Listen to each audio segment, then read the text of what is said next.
வணக்கம் நேயர்களே, இன்றைய பத்திரிகையில் வெளியாகிய கேலி சித்திரங்களை பார்ப்போம். முதலாவதாக தினகரன் பத்திரிகையினை பார்ப்போமாக இருந்தால், அங்கே கோப் குழுவின் தலைவர் ஒரு கோப் அறிக்கையினை கொண்டு செல்கின்றார். ஆனால் அதை விட பெரிய ஒரு அறிக்கையினாக இன்னொருவர் கொண்டு செல்கின்றார், பாய்ஸ் கோப் என்று சொல்லி. அதாவது தற்பொழுது அர்ஜுன மகேந்திரன் தொடர்பான விசாரணைகளுக்கு முந்தைய அரசாங்கங்கள் செய்த குற்றச்சாட்டுகளிலேயே முதலில் விசாரணை செய்ய வேண்டும் என அரசாங்கம் கோரியிருப்பதாக அங்கே சுட்டிக்காட்டப்பட்டிருக்கின்றது. அடுத்ததாக வீரகேசரி பத்திரிகையினை எடுத்து பார்ப்போமாக இருந்தால், அண்மை காலமாக யாழ் குடாநாட்டு பகுதிகளில் அங்கே ஆவா குழுவினரை கைது செய்யும் நடவடிக்கைகள் மேற்கொள்ளப்பட்டு வருவதாக டிஐடியின் போலீசார் மேற்கொண்டு வருகின்றனர்.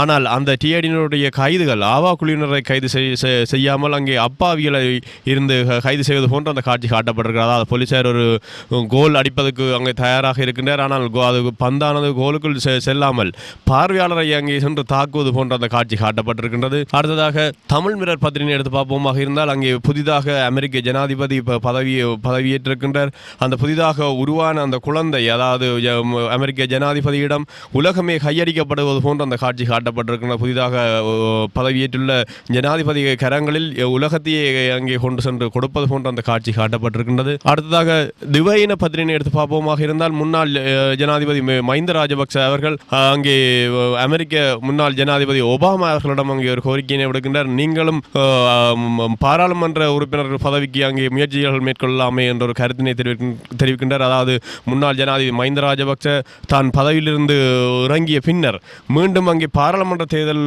போட்டியிட்டு பாராளுமன்ற உறுப்பினராக தெரிவு செய்தது போல் அங்கே அமெரிக்க ஜனாதிபதிக்கும் ஒரு ஆலோசனை வழங்குவது போன்ற அந்த காட்சி காட்டப்பட்டிருக்கின்றது. அடுத்ததாக அத பத்திரிகை எடுத்து பார்ப்போமாக இருந்தால், இதுவும் அமெரிக்க ஜனாதிபதி அவர்கள் அங்கே யுஎஸ்ஏ அமெரிக்காவுடைய இராணுவ கலன் ஒன்றில் இராணுவ பவல் ஒன்றில் அவர் ஏறுவதற்கு சாவியினை கொடுப்பது போன்ற அந்த காட்சி காட்டப்பட்டிருக்கின்றது.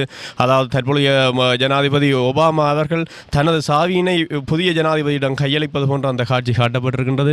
அடுத்ததாக மௌவிம பத்திரிகை எடுத்து பார்ப்போமாக இருந்தால், இன்றைய தினம் பாராளுமன்றத்தில் 2017 ஆண்டுக்குரிய வரவு செலவு திட்டம் அங்கே ஜனாதிபதியால் சமர்ப்பிக்கப்பட உள்ளது. அந்த சமர்ப்பிக்கப்பட உள்ள வரவு செலவு திட்டத்துக்கு கூட்டு எதிர்கட்சியினரில் இருக்கக்கூடியவர்கள் அதனை அடிப்பதற்கு பொல்லுகளுடன் செல்வது போன்ற அந்த காட்சி காட்டப்பட்டிருக்கின்றது. ஒரு அணிவகுப்பில் அங்கே மாட்பாஜை ஆரம்பிப்பது போன்ற அந்த காட்சி காட்டப்பட்டிருக்கின்றது. அவர்கள் பொல்லுகளுடன் செல்கின்றார்கள் அந்த வரவு செலவு திட்டத்தை தாக்குவதற்கு.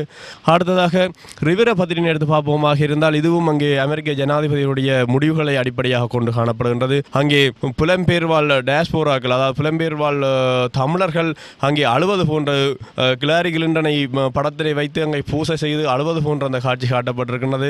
அங்கே புலம்பெயர்வாழ் தமிழர்கள் கிளாரி கிளிண்டன் வர வேண்டும் என முயற்சித்திருப்பதாகவும், இங்கே தமிழ் தேசிய கூட்டமைப்பின் மாகாண சபை உறுப்பினர் சிவாஜிலிங்கம் அவர்கள் அதற்கு தேங்காய் உடைத்து பிரார்த்தனைகள் வேண்டிக் கொண்டதாகவும், ஆனால் தற்பொழுது தேர்தல் முடிவுகள் அங்கே மாறி வந்துள்ளமையினால் அந்த கிளாரிகிரனுடைய படத்தினை வைத்து அழுவது போன்ற அந்த காட்சி காட்டப்பட்டிருக்கின்றது.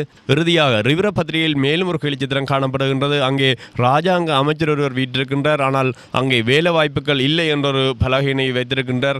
அங்கே வேலை வாய்ப்புகள் இல்லை என்ற ஒரு பலகையினை வைத்திருப்பதற்கு அமைவாக அங்கே பொதுமக்கள் அவர்களை கேட்கின்றார்கள், அங்கே கட்சிகள் தாவுவதற்கு உரிய பரிசுகளாகவா இந்த ராஜாங்க அமைச்சுகள் உங்களுக்கு தந்திருக்கின்றது என்ற ஒரு கேள்வியினை பொதுமக்கள் கேட்டிருக்கின்றார்கள். தற்பொழுது அதாவது ஸ்ரீலங்கா சுதந்திர கட்சி மற்றும் ஐக்கிய தேச கட்சியில் இருந்து கட்சிகள் தாவ இருப்பவர்களுக்கு அங்கே ராஜாங்க அமைச்சு என்ற ஒரு பதவி கொடுக்கப்பட்டிருக்கிறது. அந்த ராஜாங்க அமைச்சுக்கு ஊடாக எதனையுமே செய்ய முடியாமல் அங்கே அமைச்சர்கள் காணப்படுவது போன்ற அந்த காட்சி காட்டப்பட்டிருக்கின்றது. இத்துடன் நமது கேலிச்சித்திர பார்வைகள் நிறைவடைந்தன. மீண்டும் கேலிச்சித்திர பார்வைகளுடன் நாளை சந்திப்போம். நன்றி.